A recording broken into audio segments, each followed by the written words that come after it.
Hanukkah is a good time to talk about a subject that I don't think we've looked at before, and that is the question and the problem of happiness. Happiness, simcha, what we call simcha. Depression also could be understood possibly from the correct approach to the Jewish view or understanding of this subject. It's a difficult area. There's a lot of components. Let's try and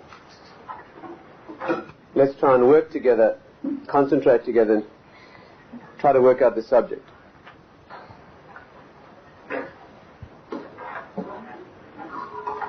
It's worth the effort, because a lot of the secret to success in life in general, certainly from a Jewish or Torah perspective, is located in the correct understanding of the subject.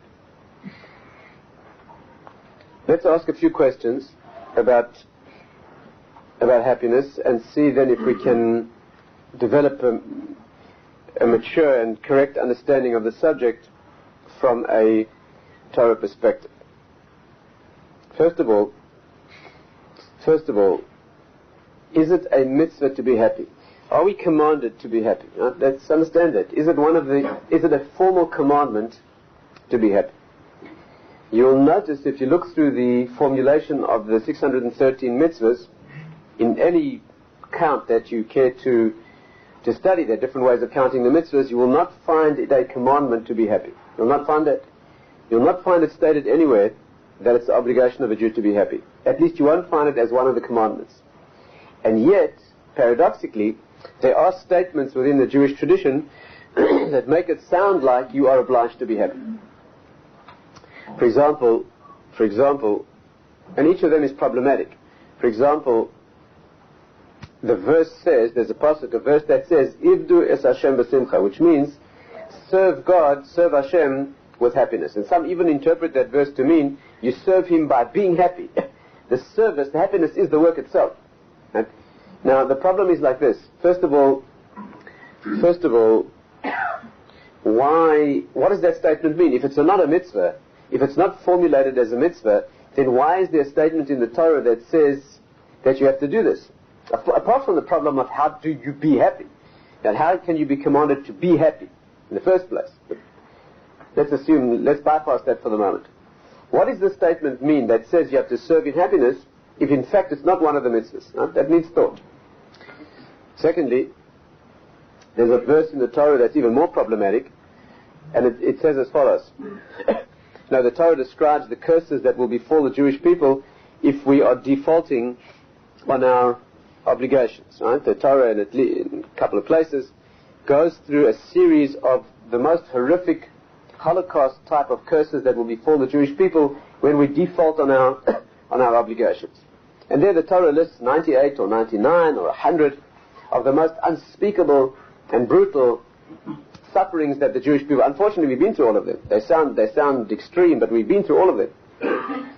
That is what we'll go through. But what's completely unintelligible is that after the Torah goes through a whole list of these most awesome curses, it gives what purports to be a reason, what appears to be a reason. Why the Jewish people will be visited with this intensity of difficulties and brutalities, it gives what appears to be a reason. And it says as follows, Tachas es asher loi ovadatas Hashem elokecha b'simcha. Because you did not serve Hashem with simcha. Now, let's just get clear what's being said. There's a description, a list of the most horrific curses, and then, as if to give a reason why you will be cursed like this, why you'll be brutalized like this, because you didn't serve Hashem in happiness. Simply understood, it appears to mean you weren't happy. That you're going to go through these tortures because you were not happy. You didn't work on being happy. Is that possible? Is that possible? Is it possible that we went through these indescribably brutal tortures throughout history because we weren't happy? And if it is true, then why is it not formulated as a mitzvah? Again, this is a problematic area. Let's go a little further. Let's assume for a moment that you ask about, we have a folk saying even among the Jewish people, mitzvah gedola. You must have heard this. It's been put to any number of tunes, mitzvah gedola liyos b'simcha tamid. Listen carefully. It's a great mitzvah to be happy always. You know, here when it says it's a mitzvah, it doesn't mean a formal mitzvah. You know, there are two usages of the word mitzvah. One is a technical word, which means one of the 613 mitzvahs. But then there's a broader concept that we call mitzvah, which means it's a thing you should do. No doubt it can be traced formally to one of the mitzvahs, but it's a broader sense of, it's used in a broader sense. Mitzvah, that's a great mitzvah. That means it's something you certainly should work on, something you certainly should do. Liyos b'simcha tamid, to be happy always. Now what's challenging about that statement is the word always. How can you be happy always? How can you possibly be happy always? What does it mean? We don't do things, we don't use words loosely. In the Jewish tradition, if there's one thing we're accurate about, it's using words correctly. How can you be happy always? What about mourning, Leilani? What about mourning? You have to sit on the times you have to sit on the floor and cry. When somebody, Leilani, has died, there's a mitzvah to sit on the floor. And there's a mitzvah, certainly there's a mitzvah of mourning. I don't know about a mitzvah of happiness, but there's certainly a mitzvah of mourning. So how can you be happy always? Fourth question. In case you think it's, a misprint or it's the Chazon Ish, great leader of the previous generation, the great leader of Jewry in the previous generation, the Chazon Ish died in 1953. He writes in one of his letters, it's worth looking up yourself because it's absolutely, there are almost no words for this. He writes the following thing. I don't know what the question was. Somebody must have written to him with the personal difficulties, I suppose. The question is not recorded. Somebody must have written to him suffering or going through difficulties. Chazon Ish writes an answer. The answer is like 1 or 2 lines long. You can look it up yourself. It's in the collected edition of his personal writings and letters. It's number 62 or 63, Samach Gimel, somewhere around there, in the letters of the Chazon Ish. He makes the following statement. Just listen carefully to these words. I'm paraphrasing slightly, but to this effect. For somebody who knows the light of the lights of truth, for such a person, whatever the light of the lights of truth is, let's translate it roughly in English as for somebody who knows what's going on here. If you know what life's all about. For such a person, ein etzev ba'olam. You know what those words mean? There's no sadness in the world. There's no sadness in the world. How can a person say that? How can a person say that? The Chazon Ish himself went through his own personal tragedies. He lived through the war. He had his own personal. He bore the responsibility and the weight and the pain of the Jewish people on his shoulders. How can a man say that? What do you mean there's no sadness in the world? He forgot about sitting on the floor and crying in mourning? He forgot about that? You can be upbeat and you can be positive, but a statement like that, ein etzev ba'olam, how can you say that? Now, he's telling you that if you understand what life's all about, you will never be in a situation of etzev, which in English is described as sadness, depression, depressive sadness, whatever. But whatever that emotion is, whatever the correct English translation is, that will never be experienced by somebody who knows what's going on, despite anything that you may ever have to cope with or live through. What on earth does that mean? How is that possible? How could he say such a thing? Next question. Let's assume for a moment you're supposed to be happy. How can you be happy in a world like this? How can you be happy in a world like this? The world is full of intense suffering. Intense suffering. How are you supposed to be happy? You're going to go out with some friends. What's your idea of happiness? You're going to go out with some friends. You're going to talk about whatever it is you talk about, have some food, I don't know, whatever it is. Some music in the background, I don't know. Add everything in that you want. You're going to sit there and be happy. But there are people not far away who are going through the most unspeakable pain. But how can you be happy when that's going on? How many people do you have to know? How many people do you have to know who are going through torture? Psychological, marital, physical. How many people like that you have to know before it affects your ability to go out and have a good time? Is there anybody who doesn't know somebody like that? Isn't there somebody in your family or somebody connected to your family who isn't dying of who knows what? How many people like that you have to be aware of before it affects you? So how are you supposed to have a good time? There's only 2 possibilities. Either you go out and you have a good time, which means you forget about them. Is that what Judaism requires? That you should be so insensitive that you can actually forget about somebody you know who's going through and you can ignore that and forget about it and be happy and have a good time? That's what's expected of us being Jewish? Well, the only other option, if you think about it logically, is that you don't forget about them. So how are you supposed to have a good time if you don't? You're supposed to have a good time while remembering that they're going through torture. You sit there giggling and laughing. while being aware that this person is dying in pain, that's even more insensitive. Even one person on earth who's going through some deep human suffering, even one person that you know about, should be enough to make you absolutely mortified. You shouldn't be able to go out and have a good time at all if you have real sensitivity. And believe me, there's not one person out there. There's hundreds of thousands of millions of people. So what's going on? What is going on? What does the Torah want from us? It wants us to be happy or it doesn't. You know, if you look at the secular culture that we live in, and you ask what is the purpose of life? What's the purpose of life? What are you supposed to be here for? What are you here for exactly? Judaism has answers to that question. But what is the secular culture? Let's try and see if we can draw a distinction, a clarity of distinction between our definition of what life's all about and theirs. I would hazard a guess. I wouldn't be stubborn about it, and I'm not about to argue with you. But I would hazard a guess that if you examine the culture in which we live, and you look at its literature and its expression, you'll probably find that their idea of the purpose of being here is to be happy. The goal of their lives, I would guess probably, if you look through the literature of Western culture, you probably find that the drive is happiness, or achieving the means to be happy. Ultimately, it's to be happy. I think you could make a very good case for that premise. We have an explicit tradition in Judaism that we're not here to be happy. Not at all. That's not I'm trying to show you that it's the means, but it's certainly not the end. And by them, secular culture, I think it is the end. And the problem is, if that's the end, you're doomed to failure. Doomed to failure because you cannot possibly be happy. The world is just too brutal and it's too sad. And even if you're having a good time, you're aware that the best times are the soonest over. The moments of the most intense happiness and pleasure are the ones that die instantly. You cannot prolong them. The only way they can achieve it is by becoming drunk, one way or another. You either have to do it literally, so that you're not aware of suffering, or you have to do it emotionally. You have to do something to yourself so that you become unaware. That's not Judaism. Judaism requires a hyper-sensitive and hyper-aware consciousness at all times. We're a super-conscious people. We don't forget anything. So we have a problem. We have a problem. We have a problem. Did I convince you that we have a problem? Yes? What is the Jewish approach to this question? What does happiness mean to us? Let's try and work it out together. It's one of the most important, possibly the most important subject, understood correctly. Let's try and stay together and work it out. I hope to be able to share with you an insight into this area which is remarkable.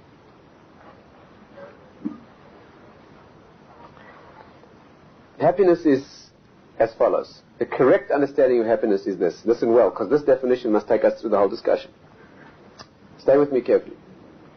Happiness is the experience of the soul to doing what it should be doing. Again, listen well. Happiness is the result of doing what you're supposed to be doing, what you should be doing. Again, when you're doing what you should be doing, when you're moving along the road that you should be moving along, the response is happiness. Happiness is not something you can do. It's a response to a situation. The situation is a situation of growth and development. When you're moving correctly along the correct road to the correct goal, you will be happy. It's got nothing to do with whether the road is easy or difficult, and it has nothing to do with the expression on your face. On the contrary, when the expression on your face is perhaps the most contorted with pain and effort, some of those experiences are the most happy experiences that there could be. Stay with me. If you've ever lived, if you ever really lived, you already know exactly what's meant. But for those of you who haven't lived, let's try and work it out more fully. Again, our concept of happiness, and I'll try to show you that it's naturally derived. This is not some esoteric or abstract concept. Our concept of happiness is that it's the response of your inner being to the situation of being where you should be, doing what you should be doing. And it makes no difference whether your face is laughing, the expression on the face is laughter and happiness, or the expression on the face is the weeping of mourning. The inner expansion, the inner change, the inner experience, the transcendent experience of the soul, if what that action is correct, whether it's sitting on the floor weeping or it's laughing, right, at a simcha, if that's what you have to be doing, the inner experience will be that which we call simcha. Stay with me carefully. Let's try to work it out. And I'd like to show you that it's not only irrelevant to expression on the face, it's particularly when the expression on the face is difficult, particularly when the outer expression is one of difficulty and ordeal. Particularly then, the inner expansion can be the most in depth. That's where the real simcha is. Right? That sounds paradoxical. Let's try to. It's not a popular message in this generation. It's got nothing to do with drunkenness and forgetfulness and insensitivity. Nothing like that at all. But it's the Jewish view, and let's try to understand. Real sadness, by the way, is when you don't know which road you're supposed to be on. You can be sitting in the sun and drinking whatever it is that you drink, but if you're on the wrong road or you don't know which road you should be on, you're going to be miserable. Miserable. Everybody might be giggling around you, and you're going to be sitting in the lap of luxury. But if you're not moving along the road that you know you need to be moving along, and time is ticking by, the neshama will become depressed. Let's try to understand this.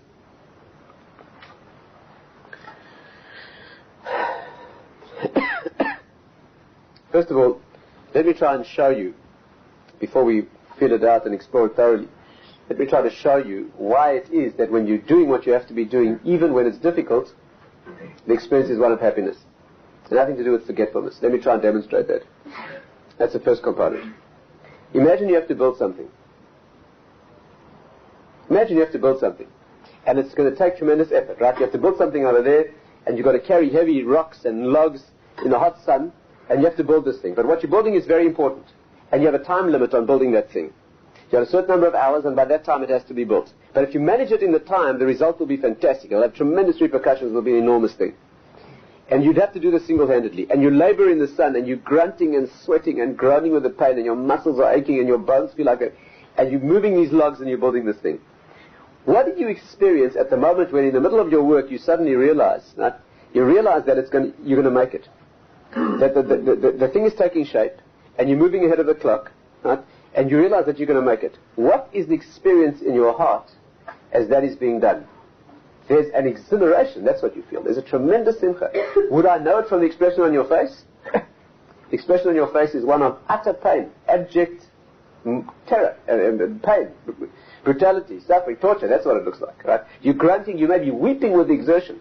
Right? You may be weeping with exertion, but your heart is singing within you because I don't see too many enlightened faces.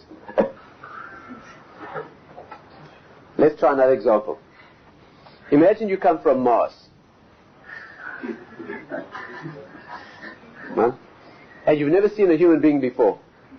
Now you're very interested to take a tour of the human race. You want to know what all this is about. Huh? So you take this, you have this visitor from Mars. So you take him to see what mankind's all about. The first place you happen to take this individual is to a gymnasium. You know, those places, none of you would ever enter a place like that, but you know, where they pick up weights and work on these machines. You get places like that, not so far away even. You get places like that, right? Now, this Martian looks through the keyhole of this place, and he sees a young man working on one of these machines, right? He's picking up weights or straining against the resistance of the machine. His body's shaking, right? His muscles are contorted in pain, he's pouring sweat, and on his face is an expression of total pain. This Martian would be absolutely convinced that just out of his range of vision is another fellow with a submachine gun who's forcing this character, some bizarre form of torture. That's what he would conclude, wouldn't he? But you know what happens? If you step inside the room, if he steps inside the room, he finds no one forcing him. He's not paying for this, you know that? He's paying for this, you know? And not only that, he's loving every moment, you know that? He's loving every moment. He's in bliss, this fellow. This fellow is busy developing the physique of a gorilla. He's loving every moment. And you know what he's loving? The pain itself. That's what he's loving. You know why? Because he knows that it's the effort and the pain that's building what he wants to build. Can you feel this? Anyone out there? Yeah. Simcha, happiness, is the inner response to doing what you have to be doing. When you're going where you have to be going and you're building what you have to be building, there's an inner expansion. It's got nothing to do with the expression on your face. On the contrary, when the expression on your face is one of difficulty and pain and effort and exertion, but the exertion is being made in the right direction. Growth is always taking place against resistance. Growth always and only takes place against resistance. So when you're exerting effort against the resistance in order to make the growth, when you're moving along a road and the journey is difficult and your feet are aching but you're walking along the right road and you're getting to a longed-for destination, right? So you relish the journey. Even though the journey may be painful, but there's a happiness, there's a sense of moving towards. That's what it is. That's what it is.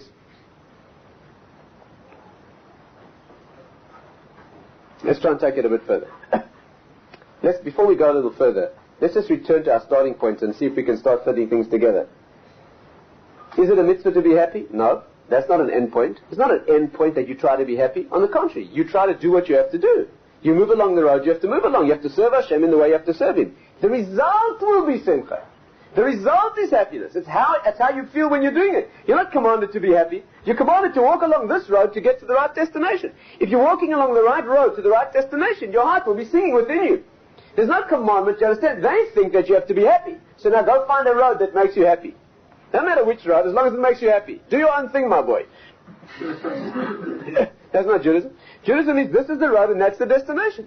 If you're doing it and your neshama knows that that's where it has to be going, you will be happy. And of course you need the happiness. You need it. The reason that fellow carries on pushing those weights, right, is because he's addicted to the pain because of its pleasure. You need it. You need it richly. It's very important.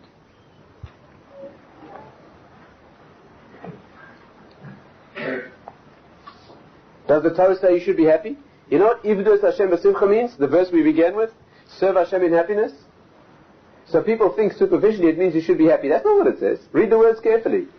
Ivdus Hashem B'Simcha means serve and you'll be happy. It doesn't say be happy, don't worry, be happy. It doesn't say that.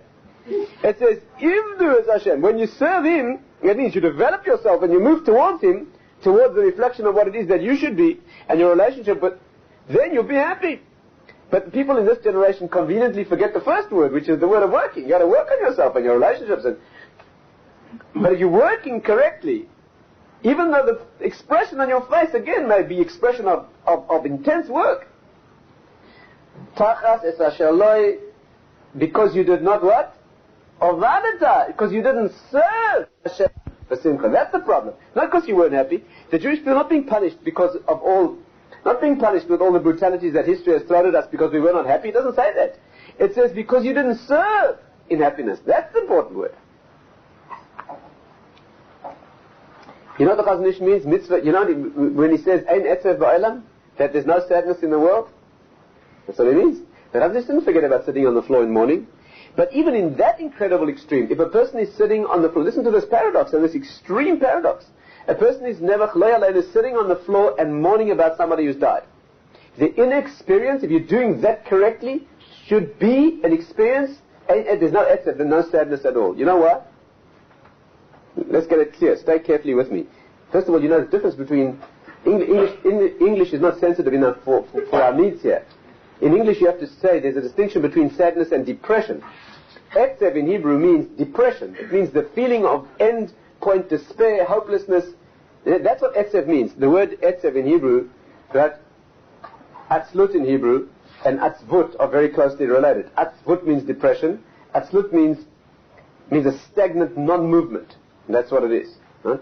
Atzvut, etzev, when the Chazon Ish doesn't say that there's never any crying in the world, or there's never an experience of mourning, he doesn't say that. And etzev means there's no experience of depression if you know what's happening. What he means is, if every moment of your life you're moving along the road, at sometimes on that road the sun is shining and you feel an easy sense of relaxation and happiness. Sometimes you're moving on the road and it's a storm and you're being lashed by the rain and the wind is beating you back and you're crying with the effort of. But if you're walking along the road and you know that no matter what the circumstances, it's the right road and you're getting to where you have to get and you're going to make it in time, no matter what the expression is on the face, the inner experience is happiness. When you sit on the floor and mourn for someone, you know why we mourn? Again, this is not our subject tonight. But you know why you observe the laws of mourning? You know why you take your shoes off and you sit on the floor and you do the actions of mourning? The Rambam says incredibly that the reason you do that, the way he phrases it is almost unbelievable. He said that somebody who fails to mourn for a relative who's died is conducting himself with cruelty. It's cruel. You know why? Because the Kabbalistic tradition teaches that the mitzvah of mourning is the mitzvah of accompanying the person on their journey. You see, we look at things so egocentrically, we're so selfish. We think that the mitzvah of mourning is because it makes you feel better. It's a good psychological way of adjusting. You know, you deal with it. That happens to be true, but that's not the reason. The deeper sources say that the reason that you mourn, and that's why relatives mourn, is because since you are connected to that neshama by being related, when that person goes through the changes in the next world, which are very difficult and painful, they're accompanied on that journey, and their journey is made easier and it's lightened if somebody who's related to them actually goes through the process. In fact, there are deep sources that say that in the stages of mourning, the first 3 days, the second 4 days, the first 7 days in general, there's a certain kind of emotion, certain things you go through. The next 30 days, the first 30 days, a different thing, the first year. You know why you go through those changes? You don't go through those changes because emotionally it gets easier and your emotions settle and you forget. You know why? Because as that person in that world goes through the changes they're going through, you are resonating with their neshama and you going through the same changes. That's why you feel the changes that you go. There are Kabbalists, there are deep works that talk about exactly the changes that the soul goes through and how the relative who's behind, who's going through that mourning. This is not our subject now. But the point is this, that even in extreme situation of mourning, if you understand that you're helping that person who can no longer help themselves, and that you're carrying them and you're doing this for them, right? Even in that moment, could you feel a tremendous sense of expansion? You're crying tears, you're sitting on the floor, you're doing the act of mourning. But inwardly you have the intense security and happiness in that strange word of knowing that you're doing exactly what you have to be doing now, and there's nothing you could be doing that's better, and this is what Hashem wants from you, and this will have an eternal repercussion. Can you see that even in that extreme situation, right, there could be a very intense knowledge of doing what you have to be doing, and the neshama could have that sense of expansion that paradoxically we could all simcha. That doesn't mean you're sitting on the floor feeling happy, right, because somebody's died. We're not to use the words in a silly fashion. We don't mean that. But we mean there could be a very deep and mature and rich sense of purpose being fulfilled. Huh? In the crude example we gave before, akin to the fellows pushing weights, which is all pain, but he understands that this is what the moment demands, and he understands that this is taking where he wants to be going. That's the experience, that's the feeling.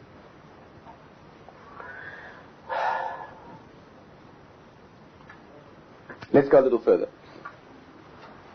It's a complex subject, many, many layers, okay? Let's try and work it out. Let's take the next step. Let's go a little deeper. First of all, is the principle clear? Let's go a little deeper. What is the feeling, listen well, stay with me, concentrate with me. What is the feeling of moving along the road to the destination? What is the feeling exactly? Why is there this paradox? Why is it that when your muscles are aching and you're stressing yourself against it, you're going through an emotionally difficult situation of pain, loneliness, human ordeal, you've been abandoned, somebody's died, whatever it is. Why is it that if you're doing correctly what you have to be doing here and you're building what you have to be building, got the maturity to know that if you're constructing what has to be constructed, why is it that there's this response of simcha? Why? Where does it come from? Let's look more deeply. In other words, when you're building that pile of whatever it is you're building, you're carrying the rocks and the bricks, and it begins to take shape. Why is there that exhilaration within you? Why? Listen carefully. Can you see that it is the pleasure of the anticipation of the endpoint? Can you see that? Can you see that the journey derives its happiness? You're not happy because you're sitting on a train going clickety-click, clickety-click, clickety-click. That doesn't make you happy. Even though it's hot and you're uncomfortable. You know what's making you happy? It's the relishing of the anticipation of getting where you're going to. You know why the fellow picking up those weights is feeling good while he's doing it? You know why the pain feels good? Because in his mind the pain is being translated into the way he'll look at the end of this process, assuming you want to look like that. Are you with me? There's an anticipation. The simcha of the journey derives from the feeling of the endpoint. How can we prove that? Let me try and prove that to you. Imagine you're carrying these bricks and these logs, but you've been told that just a second before you get it all completed, somebody's going to come and destroy the whole thing. How would you feel as you carry the bricks and the log? Would you feel pleasure? You would feel absolute sense of torture. Can you see that? Exactly the same feeling in terms of the agony and the work and the time, but there would be no pleasure at all. Imagine going on a journey, an urgent journey, with a sensation of urgency, and you know that it's going to go round and round and you're never going to get there. Just as you're about to get there, you're going to take a turn and go away, and you're going to... Would you enjoy the journey? It would be terror, sheer terror, such a journey. In case you want to be really terrified, the Gaon of Vilna writes clearly in a letter to his family, he writes that again, I'm not going to go into detail about the particulars, but he writes about the sin of wasting words. The sin of, it's a sin. It's an avera to waste words. Not to say wrong words, or harmful words, or hurtful words, or lies. Just to say nonsense, to talk nonsense is an avera. It's part of the bigger avera of wasting time. You have a day of your life, and you do nothing with that day. That's a very serious problem. It's a very serious problem. Listen well. He writes, you have to understand it's a very serious problem, and it's also, okay, many layers here, but one thing at a time. He writes to his family, do you know what the punishment is for wasting time? Do you know what the punishment is for talking nonsense? I'm not talking about Lashon Hara, I'm not talking about slander, I'm not talking about unclean language, I'm not talking about hurtful things, I'm talking about talking nonsense. You notice that the punishment is for each word of nonsense? For each word, the punishment is that in the next world, there's a special dimension of punishment that you feel for that. And the punishment is called kafakela. It's a Kabbalistic notion. Kafakela means the cup of the slingshot. You know the place where the missile is put in the sling. Yes? Why? Because it indicates the experience of being slung or flung from one place to another, but just before arriving at the destination to being flung again to another place. And just before arriving at that destination, just before being able to come home, to be flung again to another place. And it never ends. Why is that the punishment? It's a separate punishment. The punishment for telling lies and for hurting people and for being brutal and all the other avers in the Torah, for being immoral, etc. Special punishment for that, whatever it is. But for wasting time and wasting words, there's this particular unique and separate punishment. Why? You know that in Judaism, the concept of punishment is always the consequence of the action. You know that. We don't have any sense of punishment that's visited upon you. Our sense of reward and our sense of punishment is the action itself is what you experience. Our concept of the next world is that it's just you. And whatever you did is what you experience. It is you. We call it midah keneged midah, that measure for measure, right? It's exact measure for measure. Do you know why a person who wastes time experiences as a result the experience of being flung from one place to another but never getting there? Isn't that what wasting words is? Isn't that what wasting time is? Imagine you have a day. A day of your life is incredibly precious. Do you know what a day is worth? Do you know what one day of your life is worth? Do you know what a dying person would give for one more day? Anything. And you took it and you just killed it? If you go to sleep, if you can sit on your bed at night and you can say to yourself, where am I different now than I was this time last night? If you cannot genuinely say that some change occurred, that somehow you got a little bit better, you just wasted a day. That's a form of suicide. You took a day and you killed it. You did nothing with that day. The day was given as an incredible, priceless opportunity. One of a limited and finite number of days that you've been given to achieve something. But you didn't achieve it. What were you doing? You were moving along a road which is called your life, but it was to no destination. What was meant to be achieved by that journey, you weren't achieving. The punishment is, the consequence is, the emotion of going through the experience of traveling towards some place, which is what your life's supposed to be, but before getting there, you travel again. It's not a punishment, it's the consequence. That's who you became. You spent your life moving and moving and moving with your wheels spinning. Again, the happiness of the journey is the anticipation of the endpoint. The reason that it feels, the reason you feel the simcha, is because you know that this work is getting you to where you have to get to, and that's the simcha. Now stay with me for another moment. What's the happiness of the endpoint? You have to ask that question. After all, if the journey is an experience of anticipation of the endpoint, that's why you feel the happiness of the journey. 1 second. What's the happiness of the endpoint? When you get there, you know what the happiness of the endpoint is? The appreciation of the journey that got you there. Can you see that? When this thing has been built, and you stand there and you look at this incredible thing that you built, you know what glow fills you? What?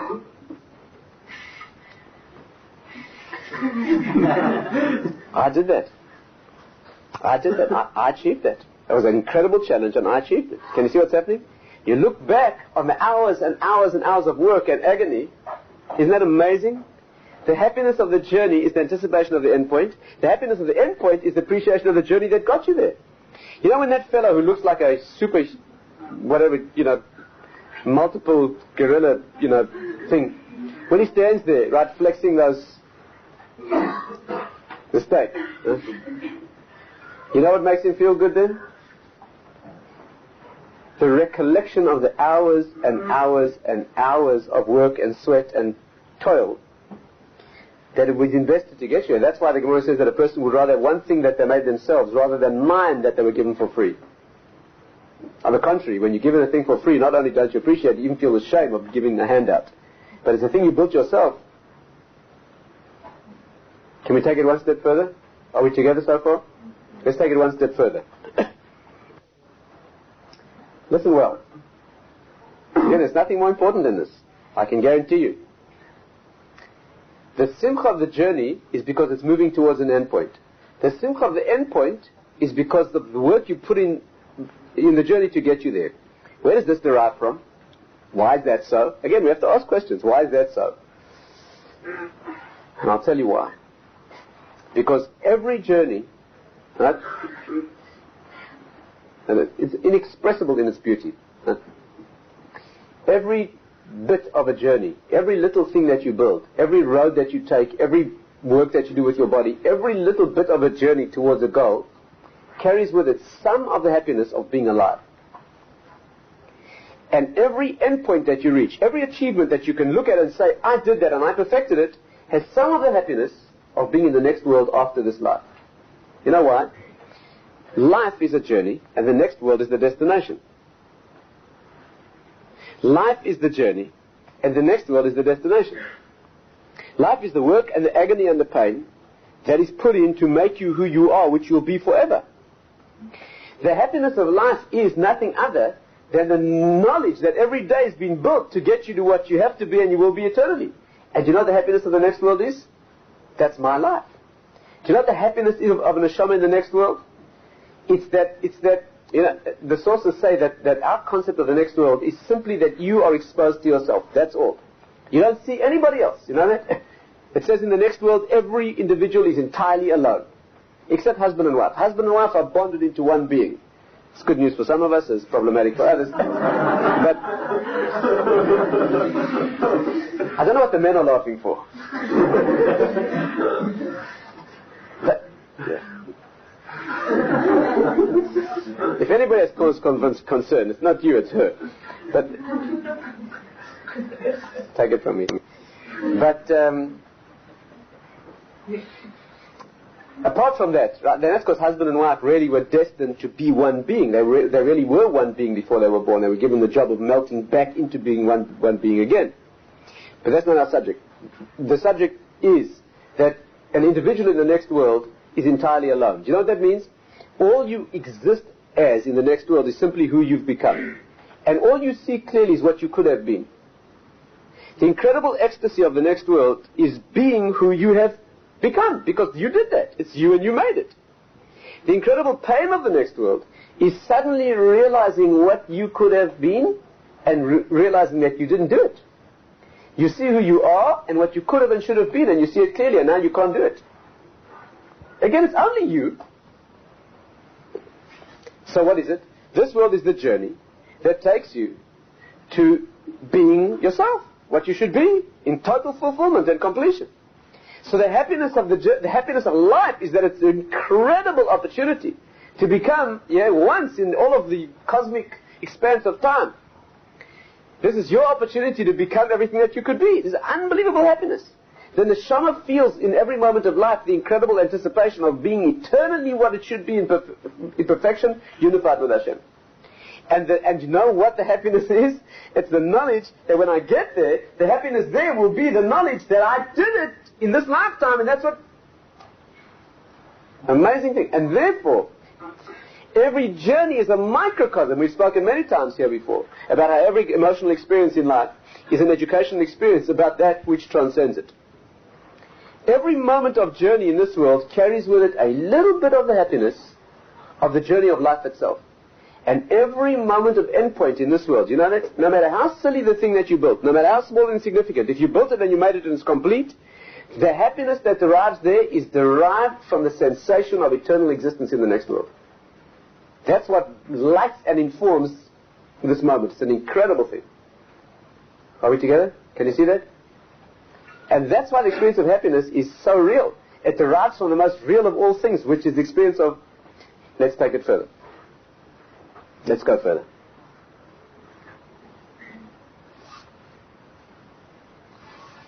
Let's take it further. You know what the happiness of the end point is? Let's ask that. Why is it that when you get to the end point, which is what the next world is, why is that happy? What is the simcha there? This will take a long time to work out fully, but let's at least try and point the way.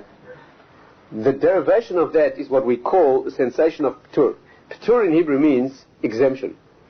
The moment of exemption. You see, this life is obligation. It's pushing against resistance, right, as an obligation. The happiness of the next world is the moment of exemption. There's no more obligation. You know, when somebody dies, lo aleinu, in Hebrew we say they're niftar. In English you can't say that. In English it means dies. In Hebrew, niftar means they become exempt of all obligation. Niftar, they become free of obligation. They're unlocked and exempt. You have to understand this. The transition from this world to the next carries with it the incredible happiness of the moment of exemption. Can you feel, for example, the moment that the final school bell rings? Or the moment that you finally lock the doors of the workplace, right, and now you're on vacation? That moment is an incredible moment of happiness. Why are you happy? Nothing happens. You're just standing there. No physical pleasure. You're just standing there. But you're free. Can you see what's happening? In the moment of having a load of obligation suddenly lifted. Are you with me? Not too many, huh? The first 5 minutes when you hit the beach, and after long hard work, that you really deserve. The first 5 minutes when you hit the beach and collapse, what exactly is the pleasure? You know what the pleasure is? Total, absolute lack of any obligation to do anything or be anywhere. It only lasts 5 minutes, then you start making a nuisance of yourself and getting bored and make everybody laugh. But that's another problem. But it's another issue. But can you feel this? In the transition from load bearing into the space of not having to go anywhere is an incredible moment of freedom. Do you know that? And that's, again, marriage has certain aspects of this and certain reflections, unfortunately, is not able to go into it here. But incidentally, do you know where you feel this in Jewish living? There are two places in Judaism that reflect this perfectly. One is Torah and one is Shabbos. In the world of Torah, it's Torah learning, and in the world of mitzvahs, it's Shabbos. What is Shabbos? What is Shabbat? Shabbos is a day of not having to go anywhere or do anything. It's total freedom it's total exemption from. Shabbos is that you can't build or prepare anything. You have to only live on what was prepared before. It's a day of just being. That's what its happiness is. Do you understand? Shabbos is a day where you desist from all the working to build and create, and you just live as who you really are. That's why it's a day of such intense communion with yourself, husband and wife, family. It's just an awareness of who you've become. The week is working and becoming. Shabbos is simply being. It's a return to the moment of creation. Do you understand what's happening? When the sun goes down on Shabbos, and everything stops, there's a crescendo of activity, and suddenly it stops. The happiness of that day is a time out of time. It's a place where there's no place to go. You sit, you are, you exist. There's a rich sense of enjoying, and that's the happiness of Torah learning. Torah we learn not in order to get any place. We don't learn Torah so that you can do or be something. We learn Torah lishma, for its own sake. There's a sensation when you learn Torah of being in a place that is the ultimate end of the journey. Is this clear? You should not be learning Torah because you're going to use the knowledge for anything else. That's also true. You need that as well. But the ultimate level of Torah learning is that you do it for its own sake. Am I making this clear? The happiness of it, the incredible ecstasy of learning Torah, of sitting in the Beis Medrash and learning Torah, you're dripping with pleasure. Why? Because you're in a place that its own justification. It doesn't carry, it's incredibly hard work, but that's irrelevant. That's where the happiness is.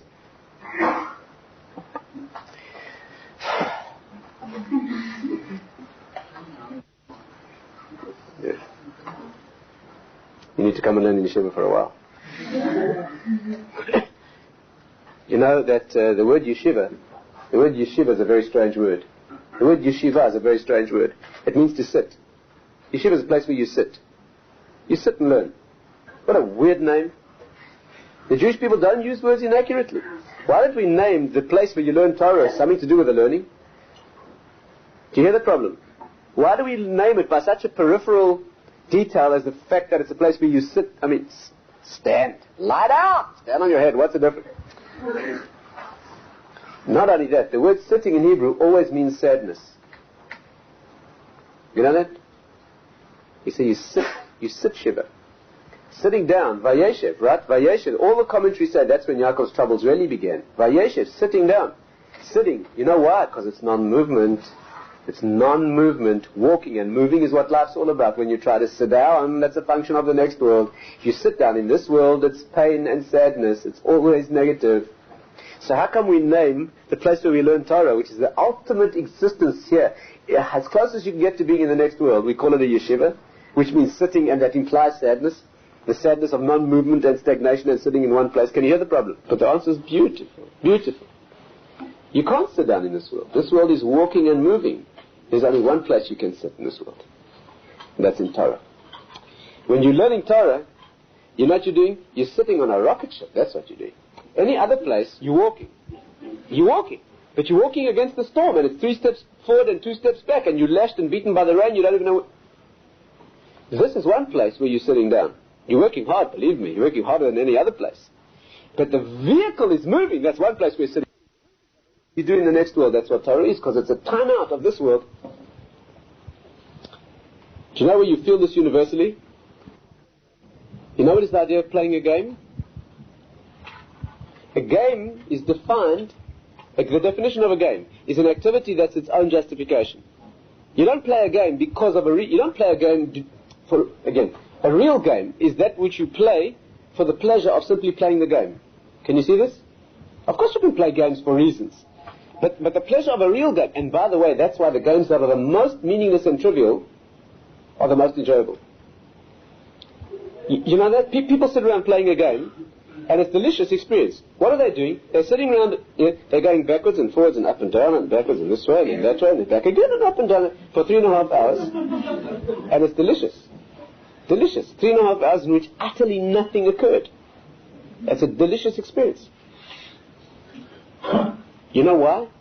Because they carved out a little space in time that had no obligation attached. There was no obligation of journey. There was no process necessary or experienced. There was the experience of endpoint. There was a little bit of the experience of the next world. Do you know what the Medrash says? The Medrash asks what Hashem is doing with his time. What does Hashem do with his time? Do you know what the Medrash says? He's playing with the Torah. He's mishta'ashah im Torah. He plays with the Torah. What does it mean? The word game in Hebrew, sha'ashua, means that which is justified in itself. It's an endpoint in itself. That's the appropriate word to use to describe activity of Torah. Hashem, who is ultimate endpoint, with his Torah, which is the definition of endpoint, what verb could you use other than playing a game?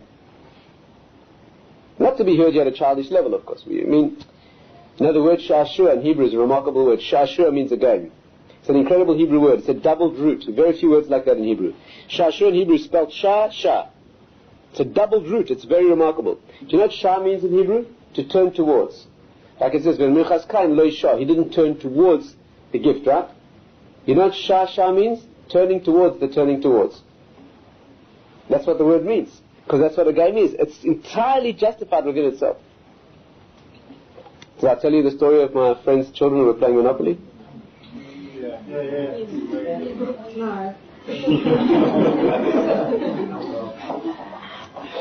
You'll forgive me if I repeat it. I have a friend who told me that one morning he was leaving the house and he saw his kids playing Monopoly. And Friday afternoon the same week he was getting ready for shul, he saw the kids were playing the same game Monopoly all week. And so he walked over to them very paternalistically and he said, "Kids, you don't understand how to play Monopoly. The way you play Monopoly is you can't keep playing all week, somebody has to win. What happens is, somebody buys the property and somebody goes out of business and someone else goes out of business until everybody's out and one person has a monopoly of all the property and he wins, They said to him, "No, Abba, you don't understand. You know what we do? When one of us goes out of business, all the others get together and we make a gemach, a free loan fund, and we lend them money and set them back up in business and we carry on playing."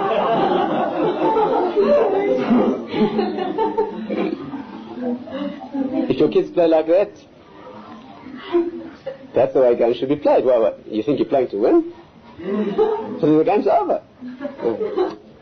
That's a real understanding of a game. That's a deep understanding. And that's the deliciousness. That's why the worst thing you can do in life is waste time, because you're wasting your life. And that's why it's so delicious. That's why when you're doing nothing, Huh? People are sitting and talking absolute nonsense. Absolute nonsense. I'm sure it doesn't happen in England. But there are places where people can lie by the pool, for 3 hours straight, 4 hours, 5 hours, and talk about who hit how many runs back in 19... That's relevant? Makes any difference? It's delicious. People go out and they sit and talk, Sit and talk for hour after hour. By the time they get to the conversation, they can't even remember how they got there or how they started.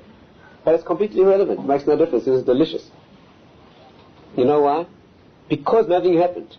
Because there was an experience of time out of time. There was a little zone of the ultimate existence of the next world. It's an incredible thing. Of course, this is not the time for it.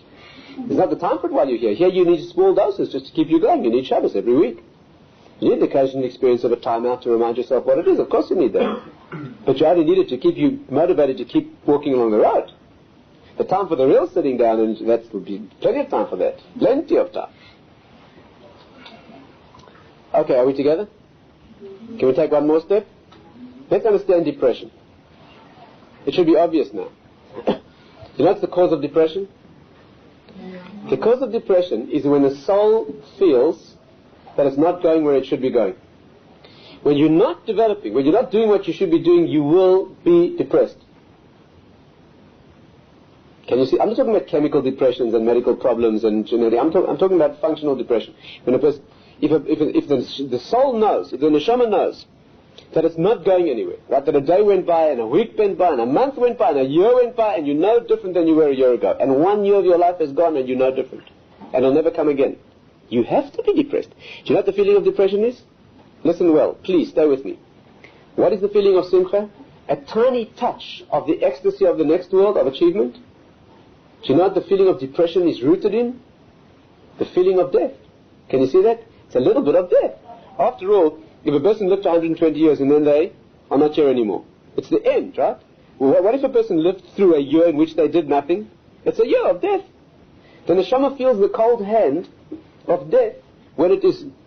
Again, how would you feel if you're on a road and you're walking in the wrong direction along that road, or you're walking round and round in circles? It becomes apparent to you that you've been laboring and struggling and walking and you've been going round and round and round in circles. How would you feel? You'd feel the tremendous pain of all the work that was put in and all the effort and all the time, and it didn't get you anywhere. When that's how your life is going, your neshama gets depressed. It's unavoidable. You know what's the cure for depression? Get moving. Get moving. How do you get moving? There's a little secret. And the secret is that what we want is real movement, inner movement. But unfortunately it's not possible to get moving inwardly when you're depressed. The only solution is, it's a very deep Jewish principle and I can't go into now the details, you get the outer dimension moving and it will schlep with it's called chitzonius moireus apnimius. The outer awakens the inner. That's the principle. You get the outer body moving and it will awaken the inner neshama. Is this clear? If somebody's morbidly depressed and you walk up to them and you say, be happy. Okay? They will not be happy. They will begin weeping. That's their problem, is that they can't be happy. No, you don't do that. You walk up to them and you say, let's go for a run. Better still, let's go do something for somebody else. Ooh, that's powerful. And they do it morbidly and morosely. But when they get moving and the juices start flowing and the body starts moving, they feel it. Next time you feel miserable, lock the door, because if people see you doing what I'm about to describe, you'll have more serious problems on your hands. Lock the door. Okay? When you're sure that nobody's watching, okay, walk around for 5 minutes with a very big grin on your face. Fix the biggest, stupidest grin that you can do. Walk around. You know what will happen? You will find a strange thing starts happening to your mood. It's very hard to cry while you're smiling. You have to get the externality to awaken the internality. You've got to behave as if you're happy. You've got to start moving the outer world and the inner world will move. That's what you have to do. But it doesn't matter. The principle is, that's just the technique and the mechanism that requires a separate discussion. Why and how. Very deep reasons for it. But the principle is that when the inner world is moving, when there's growth and development, it does not matter how difficult. On the contrary, because it's difficult, the experience inwardly will be the experience of simcha. Is this clear? There's one alternative. There's one way out of this. Let's say a person has this fear, this depressive, this feeling. Please hear carefully. Maybe you'll say to me, but I know people who are not growing and they're not depressed. I know people who are not doing anything meaningful with their lives. And they're happy as larks.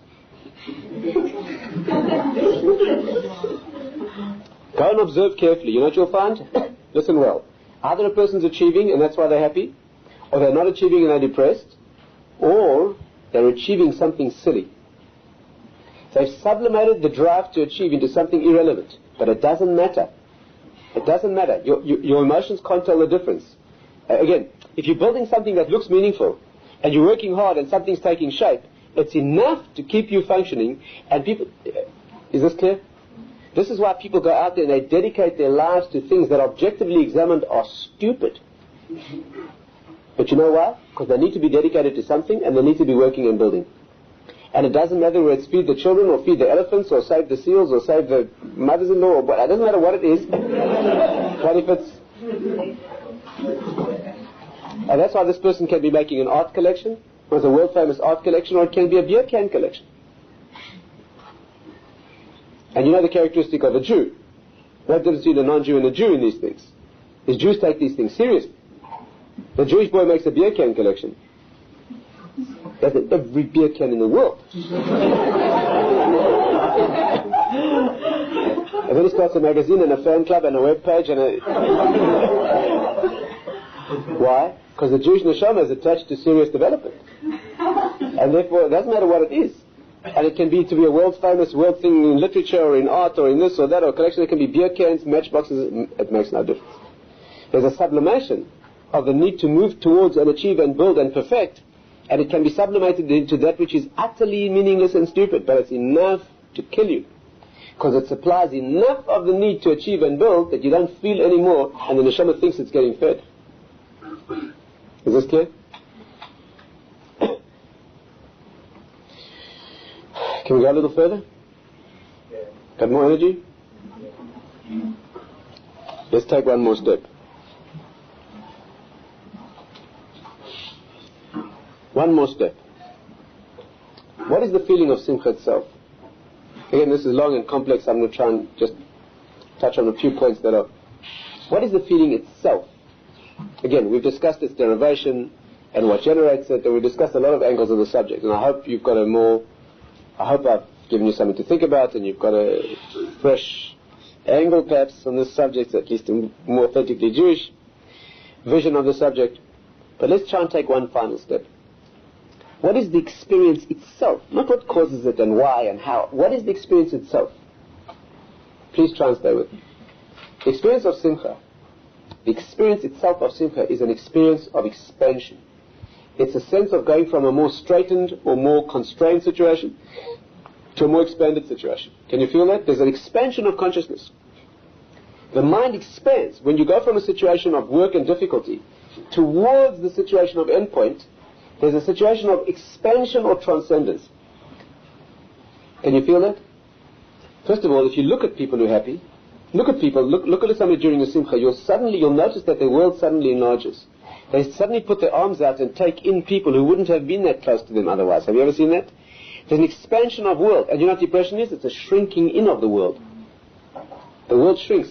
Do you know, I'll just give you an example. Do you know what the mitzvah of Nichum Avelim is? The mitzvah of comforting mourners.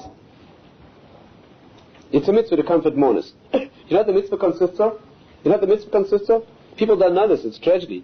The mitzvah consists of going to see the person, you sit down in front of them and say nothing. You're not allowed to speak to them. Do you know that? You're not allowed to speak to the person. You sit there and say nothing. And if they wish to speak to you, then they speak to you and you enter conversation. If they don't, you sit there. Wow. First of all, they may not feel like speaking. You're not there to be a burden on them. But you know why? Because you know what they're suffering? They're suffering a tremendously shrunken world. So you sit there to be an opportunity for them to move out of that inner world. That's all. You sit there inviting them out. You don't impose on them. That's the last thing they need. You sit there as an opportunity for them to come out, and you want to re-expand their world. Because if you re-expand, then the inner expansion will take place. There's more to it than that, but that's the beginning. Let's see if we can feel this. It's hard to find the words, but is the point expansion? There's a moving out of the limited constraints of the difficulty of the journey to the broadness and the expanse of the result. Incidentally, you should know that's why the Torah sources refer to this world as long and the next world as broad. Isn't that incredible? This world is always called long. Aruka me eretz mida. The Torah is longer than the land. Rechava min hayam, but it's wider than the ocean. Right? The midah means its measure is 49. Mem dalet is 49. Rechava min hayam, but broader than the ocean is Yud Mem 50. This world is always called 49 steps, and the next world is always called the 50th, at which transcends the steps. That's called broad. There's no place to go. It's not long. Long means there's a step after another step after another step. That's called long. But the next world is called wide. There's no place to go. It's just wide. Just expand. Is this clear? Let me see if I can try and demonstrate this. The word simcha in Hebrew, I just want to show you a couple of examples and we'll stop. The word simcha in Hebrew has the same letters as chamisha, which means 5. You know, again, Hebrew is a precisely scientific language. The word simcha in Hebrew is the same letters as chamisha, which means 5. What's the connection between 5 and happiness? There's a lot of very deep connection. I just want to share with you one. The Maral says that 4 always means the constrained and the sad. The word dalad in Hebrew, which means 4, dalad, the 4th letter, means poverty, having nothing, being totally constrained. 5 is always where the limited non-expanded physical world has an extra dot, an extra dimension thrown in that gives it its expansion. Do you know that a dalad in Hebrew is like this?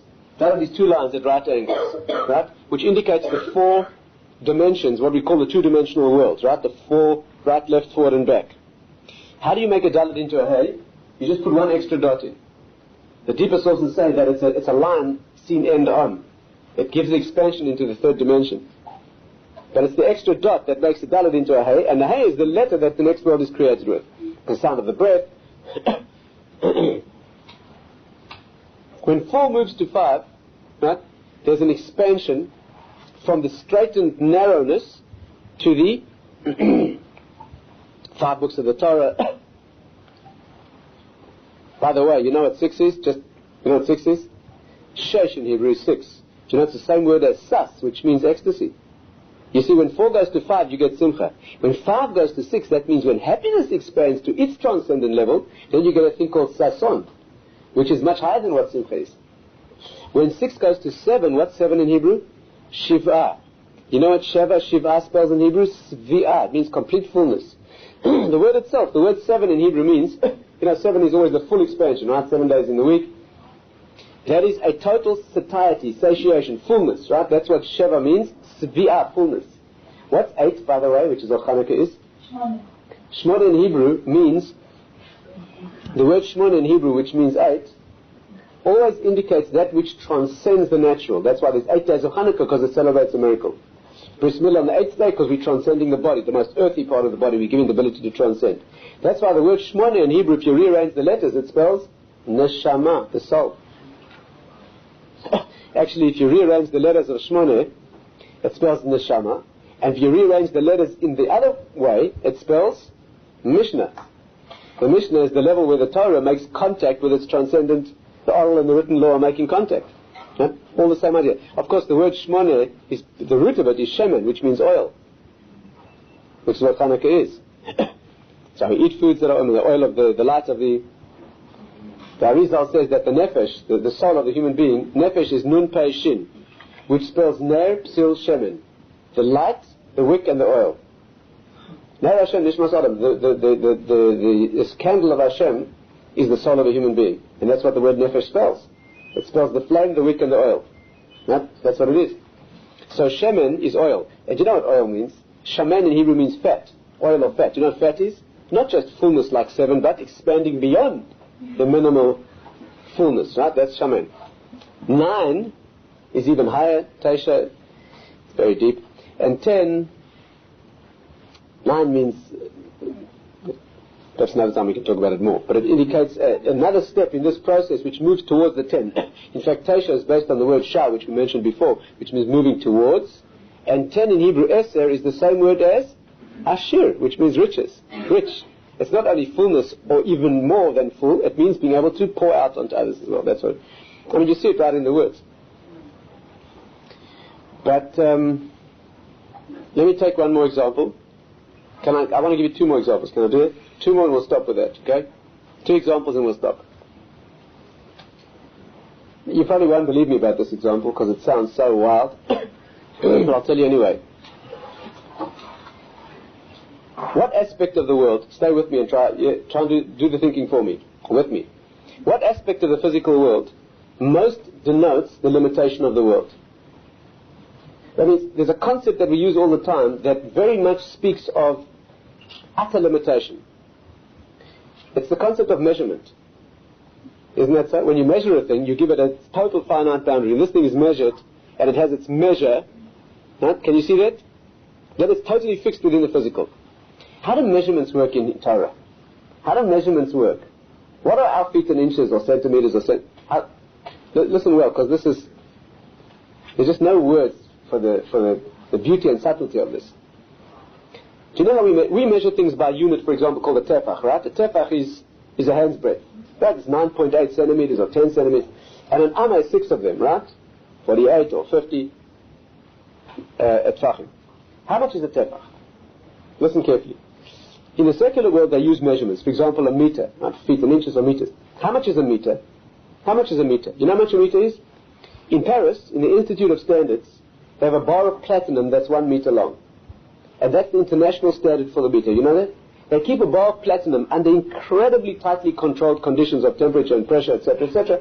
And from there, the world takes its standard, and of course there has to be a standard. Imagine if you had slightly different standards all over the place. Things would be a disaster. So the world has agreed that there's one standard, and every measurement on earth is taken from that standard. How does it work in Judaism?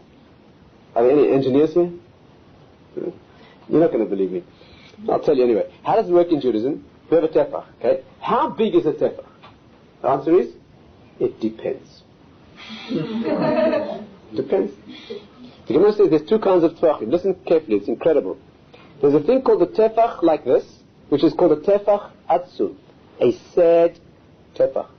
And then there's a tefach like this, where the fingers are slightly spread, and it's called a tefach seichek, a smiling tefach. Just let's get this clear. We've got two kinds of measurements. We've got sad ones, and ones that are slightly expanded that are happy. Next time you get a contractor and you want him to make something, tell him you want this made out of happy feet. What's going on? What engineer in his right mind would devise a system of measurements where the measurements can either be constrained and narrow, and we call them sad, or they could be slightly expanded, and we call them happy? What on earth is going on? But you know what's going on? You know what the Torah is telling you? That the very constraints of the physical world are the basis for its expansion and transcendence. In the very measure that we use, the units that constrain the world and make it finite, in Judaism, those can expand. An unbelievable depth. Let me give you one final example, and we'll stop there. You know, one of the most ubiquitous symbols of anything we have in Judaism is wine. Yes? Wine. We take wine, we drink a lot of wine. You know where we take wine? At every moment of transition from the limited and narrow and physical to the expanded or miraculous or transcendent, right? That's where we take wine. Is that correct? When the week becomes Shabbos, the constraints of the physicality of the week become Shabbos, take a cup of wine. Two people are getting married, there's two physical entities about to enter that which is marriage, which is transcendent and spiritual, take up wine. Bris milah, circumcision, we're taking the body and giving it the ability to become transcendent and spiritual, we take a cup of wine, etc., etc., etc. What is wine? Why wine? You know, we're so used to it that you don't even think. Two people are standing under the chuppah and there's a cup of wine. You're so used to it because you're a Jew. And you know, but what's wine doing there? People are getting married. What's a cup of wine doing? Do you know what wine is? Wine is that substance that's created on earth that enables you to go from the physical and limited to the spiritual and unlimited. First of all, you know yain in Hebrew is Yud Yud Nun, it equals 70. And Sod, the word meaning the secret world, is 70. So the sages say when wine goes in, the secret comes out. It doesn't only mean that you tell your secrets. It means that the hidden world is brought to the surface. Right? Wine has the ability, wine is that substance which you have too much of it, you become totally physical. It banishes entirely the spiritual. But if you have just enough of it, if it's used correctly, it expands the spiritual. Do you know wine is the only substance known? Do you know that the rules of the physical and the spiritual are opposite? The laws of physicality and spirituality are opposite. Everything that's spiritual gets better with time, like wisdom. Everything that's physical gets worse with time. Always. Always. The body winds down. Every single thing in the physical world gets worse with time, except wine. It's the only substance, do you understand, that obeys the rules of the spiritual, even though it's a physical substance. It's a vision into the hidden world. We take wine, yes, whenever we wish to take a physical reality, and we wish to bring out its inner spiritual transcendence, that's where we take wine. Because wine has that potential, unlike it. And therefore, every moment, a bris milah circumcision, we take wine. A marriage, two physical bodies, going to engage in marriage and elevate themselves to the spiritual active relationship, we take wine. When Shabbos comes in, that's the physical limitation of the week, is now expanding into the next world dimension of Shabbos, we take a cup of wine. That's what it is. Now there's only one difficulty with this whole discussion, and we'll finish with this. And the difficulty is Havdalah. Havdalah. That's a problem. Havdalah is, you know what Havdalah is? When we go from Shabbos back into the week, we step down. Take a cup of wine. That's a difficulty. Can you see the problem? Wine is the symbol and the agency and the transfer point, the interface between the physical in its elevation to the spiritual. So anytime we're going up into that expanded world, we take a cup of wine. Havdalah, we're going from the expanded world of Shabbos into the constraints and the physicality and the limitations of the week. Why do we take wine there? But the answer is, like always in Torah, there are no exceptions. No exceptions in Torah. Everything is always illustrating its principle. Please, hear well. You know why we take wine when we walk down from Shabbos down into the week? Because when you move down from Shabbos into the week, you know why you're doing it? You're doing it so that you can work hard through another week to arrive at a Shabbos that will be higher than the one you just left. That's the real elevation. It's called Yeridat Tzorech Aliyah, going down for the sake of going up. When you go down out of Shabbos, if you go through a week and you go back up into the same place you were before, and then you go down again and next Shabbos you're the same as you were before, that's not the idea. The idea of Shabbos is that you step down of it and you build so that the next Shabbos you're higher than you were the one before. And it's not a circle, it's a spiral. And you come down out of Shabbos, out of the rarefied atmosphere of the next world, into carrying the load and struggling through the storm on your road of the week of the next week, so you can go reach the next Shabbos higher than the one before. Do you know when is the real moment of elevation? Do you know when the real moment of elevation is? It's not when Friday night the sun goes down and you step from the week into Shabbos and you expand and you relax. That's just a time out where you're experiencing what the next world's going to be. You know when the real elevation is? It's when you step down out of Shabbos at Havdalah time and you shoulder the load again and you bear the burden and you start building and working. That's the real simcha. The real elevation, the real transcendence, the real simcha that wine speaks of, do you understand? Is the understanding that in this physical reality with all its constraints and walking along that storm-lashed road with all its difficulty and sensation of, but that's where the expansion is. That's exactly where we take wine.